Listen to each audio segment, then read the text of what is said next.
গুরু বাক্যে বিশ্বাসী প্রকৃত পথ। ঠাকুর বলিয়াছিলেন, ঠাকুর প্রসঙ্গ যেথায় ঠাকুর স্বয়ং সেথায় উপস্থিত থাকেন।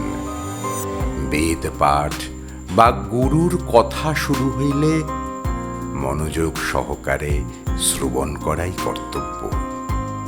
যদি মন না চায় শুনিতে, চুপচাপ স্থান ত্যাগ করো, কিন্তু কদাচ অশ্রদ্ধা করো না। বাজে কথা বা হাসি ঠাট্টা করলে তা ঠাকুরের প্রতি অবজ্ঞা, গুরুতর পাপ।